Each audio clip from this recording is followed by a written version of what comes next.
All right, first problem. We're going to do y equals x squared plus x minus 12 over negative 4x plus 16. So here's the problem that we're looking at.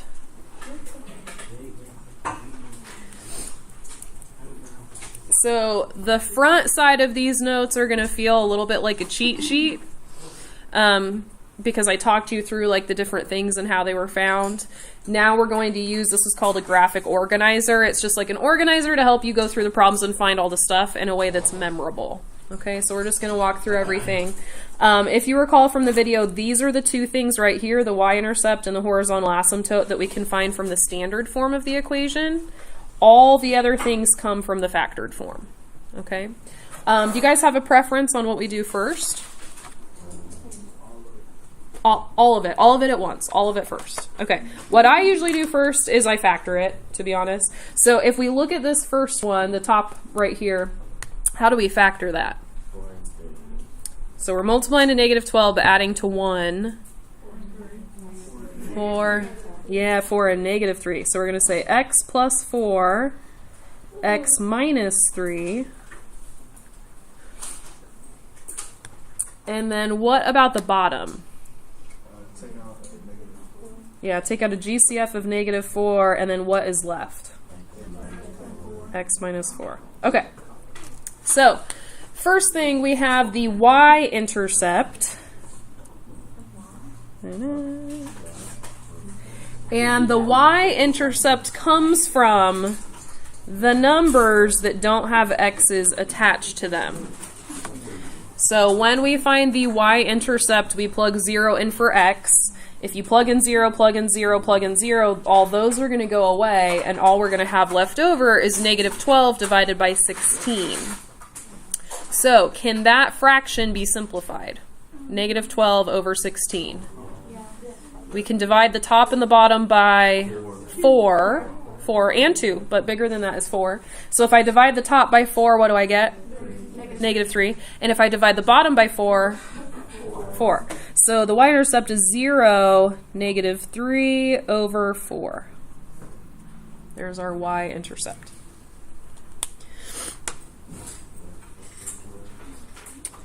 All right.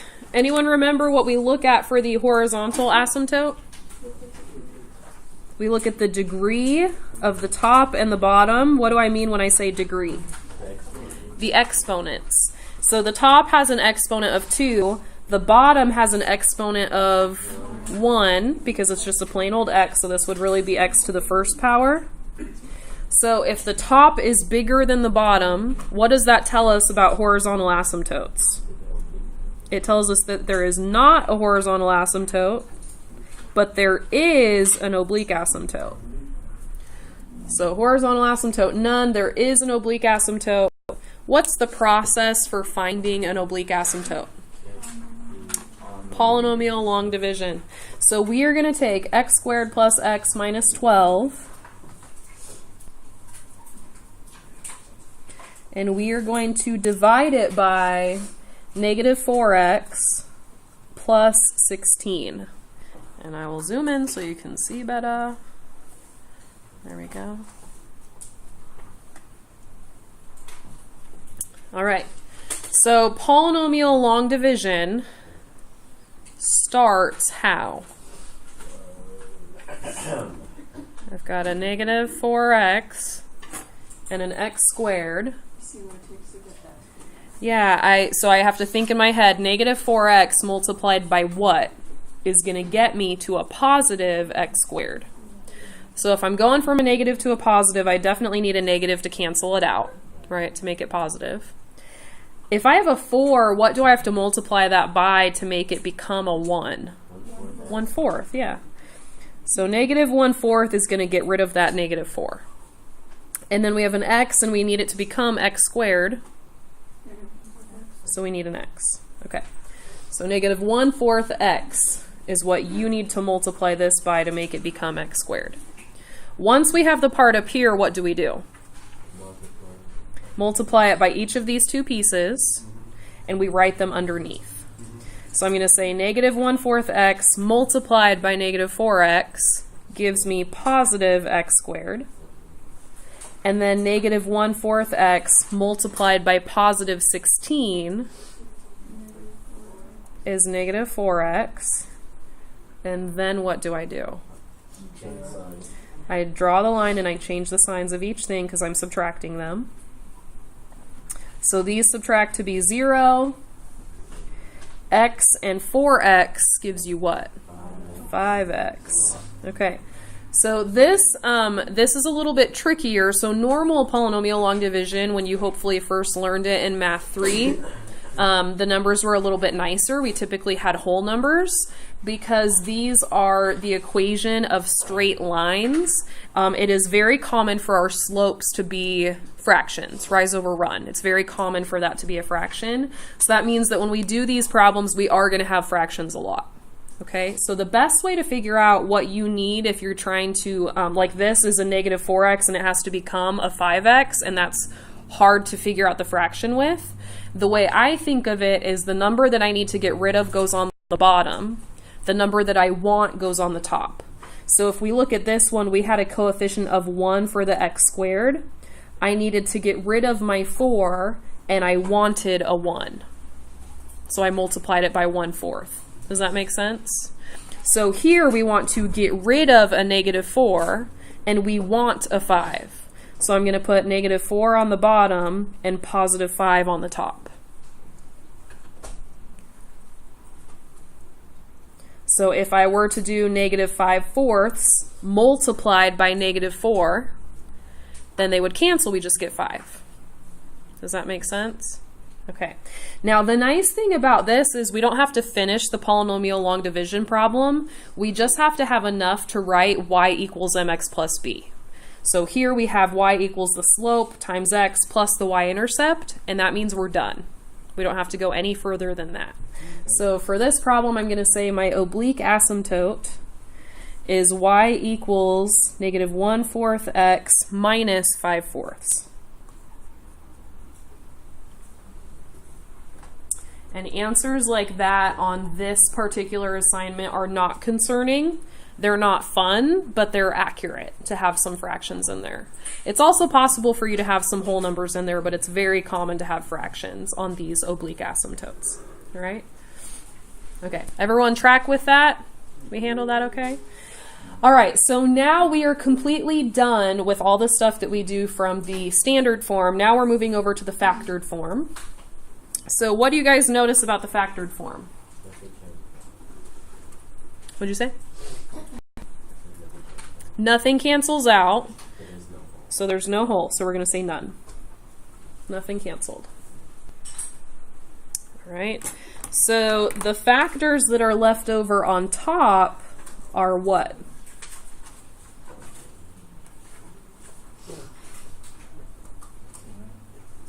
The factors that are left over on top, you can look at your notes on the front side. They are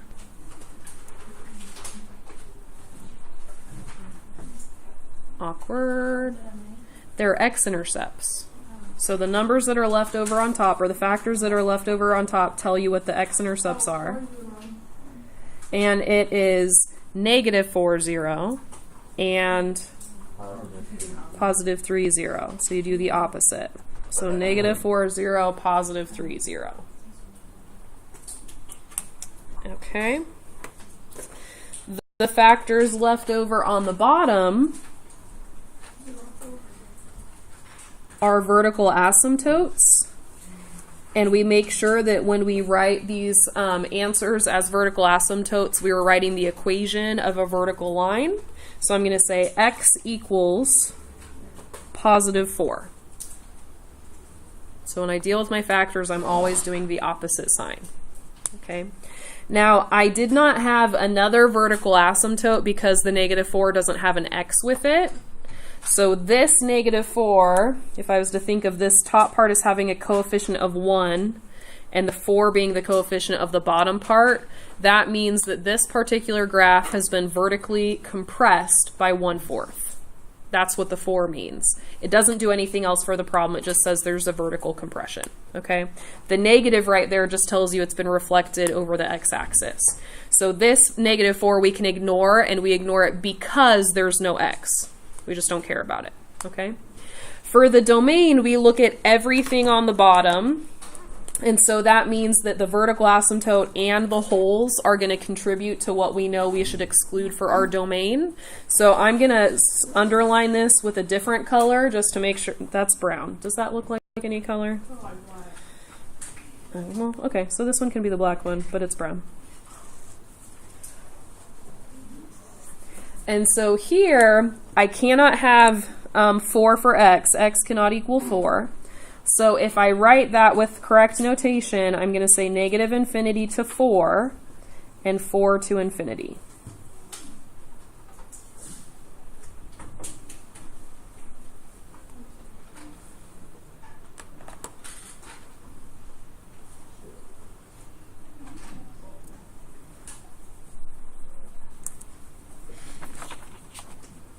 All right. Next one. Oh, sorry.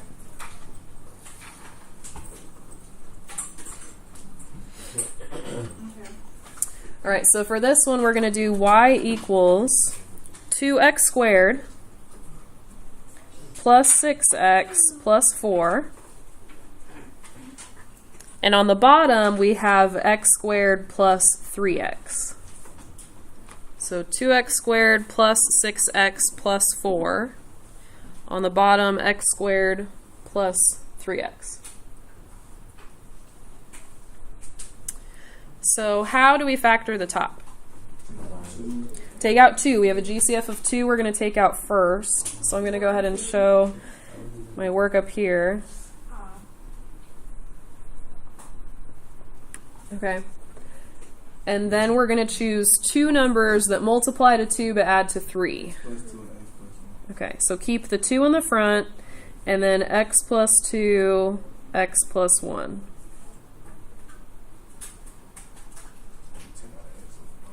And then on the bottom we have a GCF of x, and an x plus 3.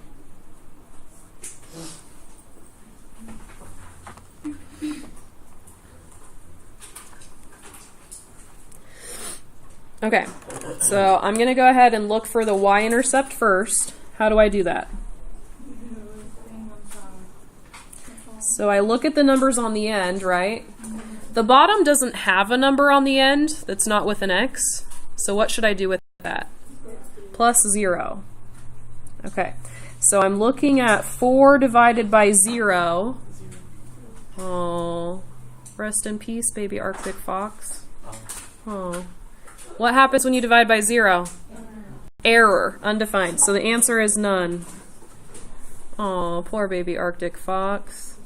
So if you divide by 0 and you think there's a number, you kill baby Arctic fox. Don't worry, somebody did it last period, but we have to add another one to the tally. Can one of you guys reach that? It's at the top on the wall. Very top. See? Yeah, so we just need to add one more dead baby Arctic fox. Oh, poor dead baby Arctic fox. Thank you. All right, so the next thing we're going to look for is the horizontal asymptote. So where do we look? Yeah, the 2, we look at this, right? And what do you guys notice about the degree of the top and the degree of the bottom? They are the same. So if they are the same, how do we find the asymptote? We look at the coefficients. The top has a coefficient of 2. The bottom has a coefficient of 1. 2 divided by 1 is 2. So the horizontal asymptote is y equals 2. So when the degree on the top and the bottom is the same, then that means we have a horizontal asymptote at the coefficients, which was 2 divided by 1, which was 2. Okay. Now for the factored form, what does the top give us? X-intercept. And really, we should check to see if there's holes before we check for X-intercepts. So how do we check to see if there's any holes? We see if anything cancels. Nothing canceled on this one, so again, for holes, we're going to put none. Okay, so now that we know there's none, now we can talk about our x-intercepts. And what are they? -2, 0, -1, 0.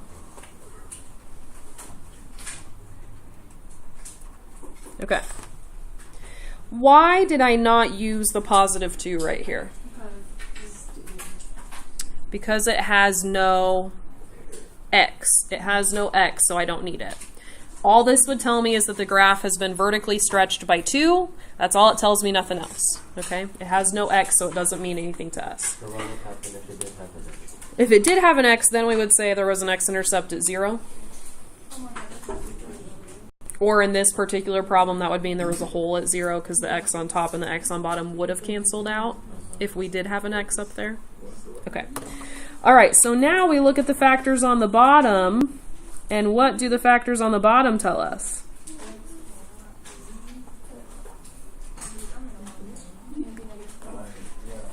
So x equals -3. That's one vertical asymptote. And then we do have another one because we have another x. X equals 0. So two vertical asymptotes, one at x equals -3, one at x equals 0. And the one right there at x equals 0, that's another way of saying the y-axis. And so that's the reason we don't have a y-intercept, because there's an asymptote there. So no y-intercept because of an asymptote.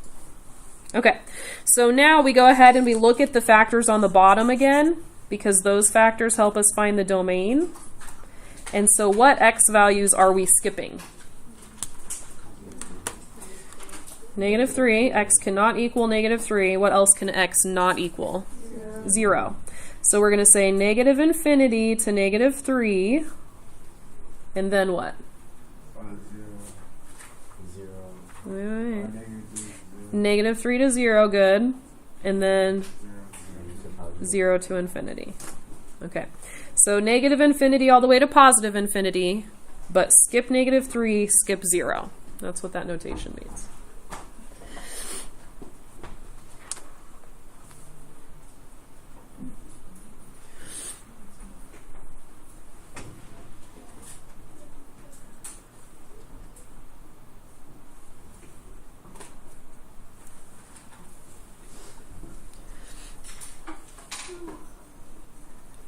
All right. Are we ready for one more? No. No. How about now? Yeah. Okay. All right. Last example is going to be y equals x to the third minus 5x squared plus 6x. X to the third minus 5x squared plus 6x. On the bottom, we have -x squared minus x plus 12.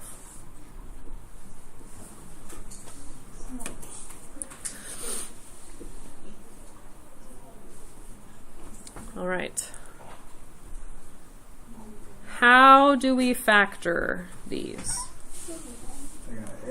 On the top, okay, so on the top we have a GCF of x we can take out, and that leaves us with x squared minus 5x plus 6. X minus 2, x minus 2.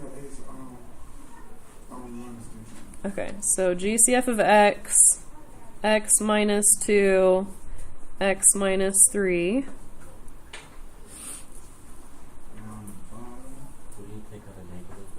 On the bottom, you would take a GCF of -1 out, yeah.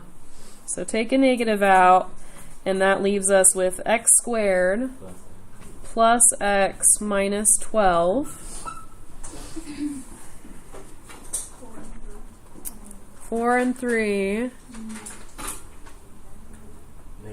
-3. Okay, so a negative in the front, x plus 4, x minus 3.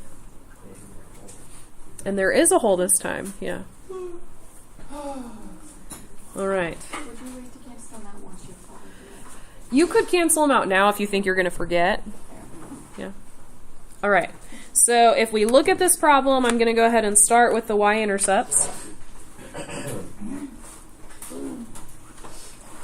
So we're looking for the numbers that do not have an x with them.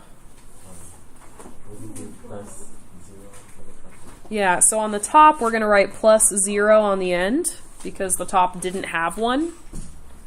And then we're going to be looking at 0 divided by 12, which is 0. Yeah, 0 divided by 12 is good. So if you did that on your calculator, it would not give you an error message. It would just tell you 0.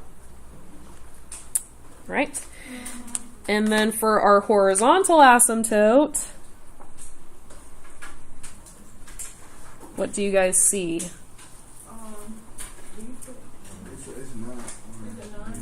Yeah, we're going to say none. How did we know it was none? Yeah, 3 and 2, so the top is bigger, and so if there's no horizontal, then what is there? There's, what did you say? Did you say up in the hood? Because that's what I heard. I don't know how to say it. Okay. Oh, oblique. Oblique, yeah. What's another word for oblique? Anyone know? Starts with an S. It's slant. So if you like slant, you could say that instead. Oblique just means that it's not perfectly up and down or perfectly left and right. It means it's slanted. So if you want to call it a slant asymptote, that's fine. But oblique, both of those words are used. I think oblique is, I use the word oblique so you guys could recognize it when you see it because it's kind of a weird word. All right, so we know there's an oblique asymptote, and what's the process we use to find it? Polynomial long division. So x to the third minus 5x squared plus 6x divided by negative x squared minus x plus 12. Now, this problem is actually a pretty nice long division problem because it doesn't have a number over here, and so that makes it a little easier. So negative x squared multiplied by what gets you x to the third? Negative x. Okay. What is this? And then what do we do?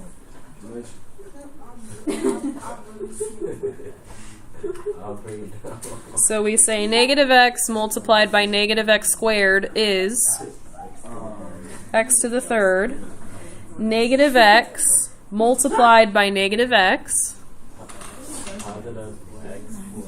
positive x squared. Negative x times positive 12, negative 12x. We draw the line and change the signs. So the first one zeroes out because it always does. Negative 5x squared and negative x squared is negative 6x squared. And then 6 and 12 is 18x. So on your thinking right there, like, Should it be negative? yeah, In front negative. of x squared? Yeah. Yeah, there is. So it was positive x squared. I put a little negative in I front. didn't see it. Yeah, but we did treat it like it was a negative, right? We got negative 6. Okay, so now we're going to say negative x squared multiplied by what becomes negative 6x squared? 6. And a positive 6, right? So I'm going to write plus 6. And then I stop because I have enough information for y equals mx plus b. So now I can say oblique asymptote or slant asymptote is y equals negative x plus 6.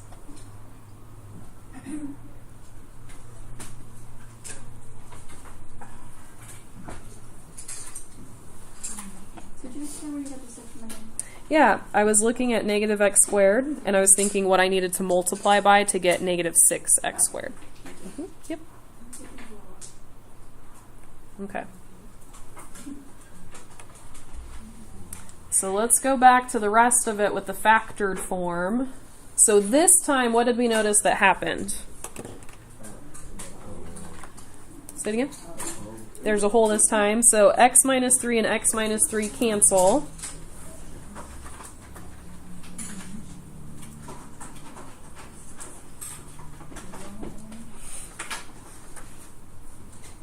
And so the whole has an x-coordinate of what? 3. I don't know what the y-coordinate is, but I do know that the x-coordinate is 3. So the process for finding the y-coordinate of the whole is to look at the problem. We have the factors that canceled out, but we're going to go ahead and we're going to write down the factors that did not cancel out.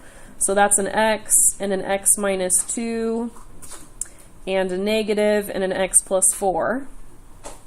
So I wrote down everything except for what canceled. And then whenever we find a y-coordinate, we always plug in the x-coordinate to get the y-coordinate. So now I'm going to plug in x to see what the y should be.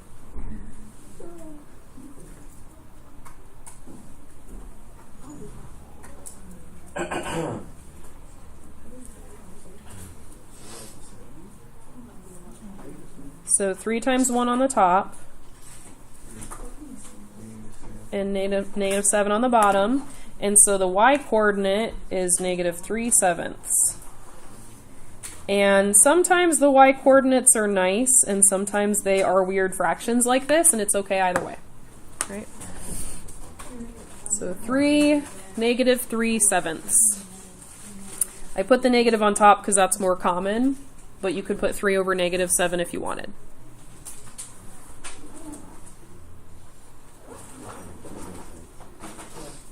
It is possible for a graph to have more than one hole in it, but the process is the same. All right, so you would just get rid of all the factors that canceled, and you would look at what you had left, and then you would plug in the x individually to find the y-coordinate for that x-coordinate, okay? All right, so vertical asymptotes. Do we have any of those?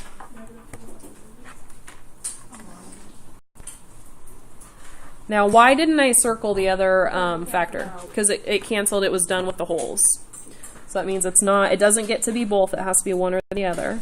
So for vertical asymptote, we only have one, and that's at x equals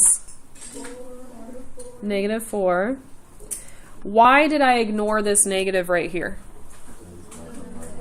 It doesn't have an x with it, so it doesn't tell me anything. Well, it tells me that it's been reflected over the x-axis, but it doesn't tell me anything I care about right now. Okay? So since there's no x, I don't care about it. All right, and then we have, sorry, I skipped this. What do we see up here? So I have X-intercepts. There's more than one of them, right? I circled 2 different factors there. So 0, 0, and 2, 0, okay? 0, 0 is always an x-intercept and a y-intercept at the same time. So if you don't get it in both places, check your work because you made a mistake somewhere. So anytime you get 0, 0 as one of those, it should be there for both of them. Okay, and then last, I'm going to look at the vertical asymptotes and the holes because they both tell me what the domain should be. Okay, so for the domain, I'm skipping 2 numbers. What are the 2 numbers that I'm skipping? Negative 4, positive 3. So I'm going to say negative infinity to negative 4.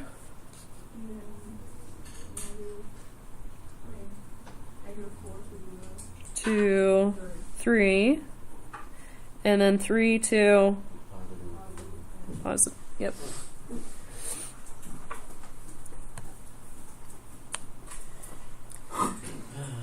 All right.